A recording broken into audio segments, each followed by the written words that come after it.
Channel message for protectors and leaders, the action-oriented archetypes, and I have my notes here with me.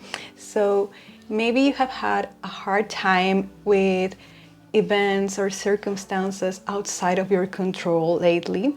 You felt confronted with deep-seated fears about your worth, about your own strength, your capacity to show up, to be there for others, to be resilient, to be powerful, to be courageous.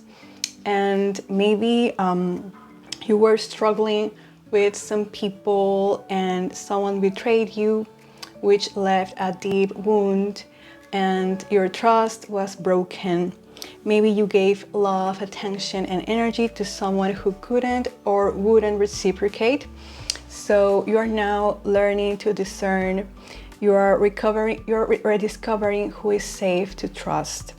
And you're remembering that healthy connection is not about power or control or obsession, not about one-upping or keeping score, but it's a sacred process of mutual discovery, of showing up again and again, slowly but surely, to be in the life of this person and letting others show up as who they are, and you finding common ground between you and them.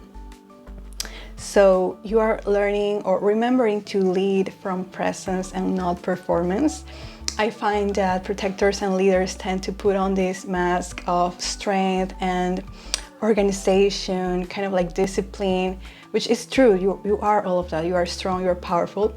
But sometimes you also forget that you are an inner child. You are your inner child who needs love and care and acceptance and patience, lots of patience with your own emotions. Maybe these upcoming weeks you're going to face some very interesting emotions or moments where you really want to cry, and please allow yourself to cry, to shed tears. Do not bottle those feelings up inside. Let yourself flow with that. Let yourself lose control for a while. It's okay. We're not going to disappear or completely evaporate or lose control or lose your sense of reality. You are amazing, you are powerful, and people need your presence. As I said, you lead from this presence that is grounded and stable and kind and welcoming to others. And you are remembering that humility is empowerment. Humility isn't weakness or defeat, but it's your capacity to rise above fear and conditionings, and knowing your boundaries, knowing your strengths, knowing the aspects you need to improve. Of course, from this very kind and compassionate perspective, not like, oh, I'm so wrong, I'm a mess, I'm an idiot. No, you don't have to be your own worst bully, please, okay? Give yourself permission to be human, to be wrong, to freeze, to feel angry. And in essence, humility is confidence without self-punishment. As you let yourself feel your emotions with care, with compassion, you are naturally going to shift from chronic defensiveness and self-criticism to calm observation and presence. And you are forming neural pathways that support this emotional flexibility and resilience. So please do your self-care practice, and crying is a great self-care practice for you.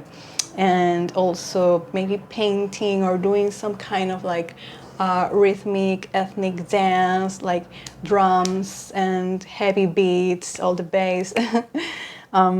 You're learning to pause before reacting and creating this space for conscious choices. Allow yourself to admire traits in others, because they are like mirrors who show you what you're capable of. And always what inspires you is something you already have here.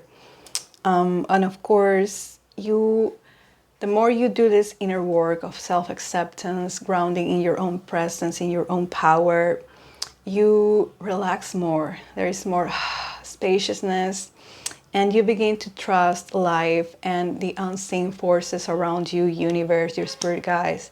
Even if you don't feel like a very spiritual person, this is so important to you. So I hope this was helpful, my friend. Lots of love, and I'll see you next time. Follow me for more.